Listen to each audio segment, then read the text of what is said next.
Now, why is Europe different from America in this respect? I asked many Europeans to explain it to me. The conundrum is, in America, you got 50, 60% of the people attend church. In Europe, it's like 2%. Why this huge difference? So I asked, every time I had a chance to meet an intelligent European, I would ask them, and I finally got some interesting answers, which were not what I expected. I asked this French person once, I said, is it the cafe? Is that your social glue? No, not anymore, not really, they said.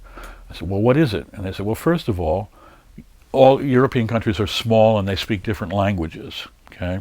So if you move to a new job, you don't move 10 to 5,000 miles away like you do in America. You move 200 miles away. You can still come and see the parents on the weekend, or the cousins, whatever. So the extended family still means a lot more in Europe than it does here. In America, the extended family was broken up long ago, largely by the forces of capital.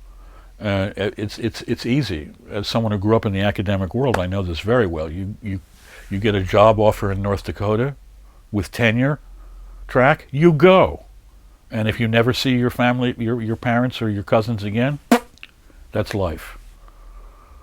There's always email. Stay in touch with email. There was an ad that came out for the telephone back in the 80s, a telephone company, reach out and touch someone. I always got a good laugh out of that, because that's exactly what you don't do with a telephone. You don't reach out and touch someone. You reach out and distance. You long distance them.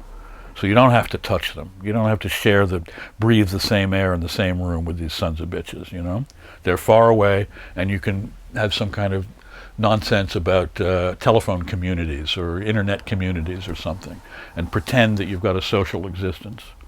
When I say these things in front of audiences, there's always one person who says, well, that's not true. I met my boyfriend through the internet. It's a very social thing. I wouldn't have any friends if it weren't for the internet. Oh, God, I feel so sorry for the, this is like saying, I wouldn't have a wife if it weren't for, Filipino, those send away for a Filipino bride kind of thing, Well, that's not a defense. I'm afraid this is not convincing me of your philosophical soundness when you say something like that. It's making me sad, that's all. You know what I'm saying? So the importance of the intentional community now, like the importance of the temporary autonomous zone, which is, let's say, a temporary communitas, even that has become even more important than when I first started thinking about these ideas back in the early 80s. Because then you could assume that the TAZ or the community was a third way, that you just opt out of the spectacle, plague on both their houses. We're going off into the countryside and we're going to have our own life.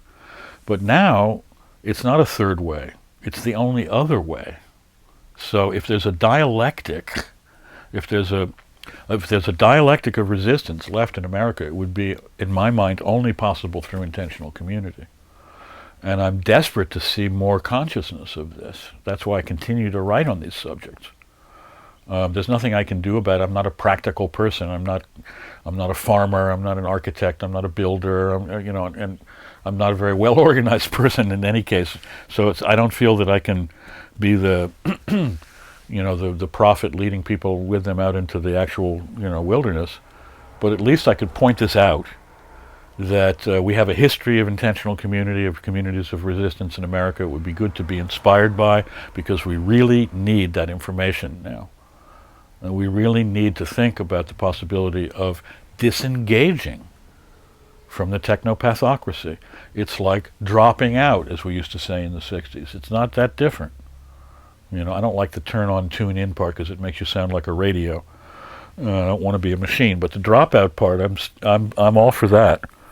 I look at for example, the Anabaptist communities, like the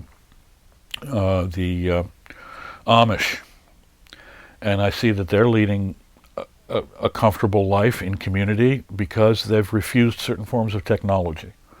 They don't have telephones in the house because they feel that would get in the way of the physical aspect of their community. And every piece of technology that they've thought about, I studied the history, they thought about not because, God said that telephones were evil, it's because with telephones, their community would start to fall apart. They saw that very clearly in 1907 when they decided not to use telephones. If they had cars, this would mean that they could live apart from each other instead of next to each other.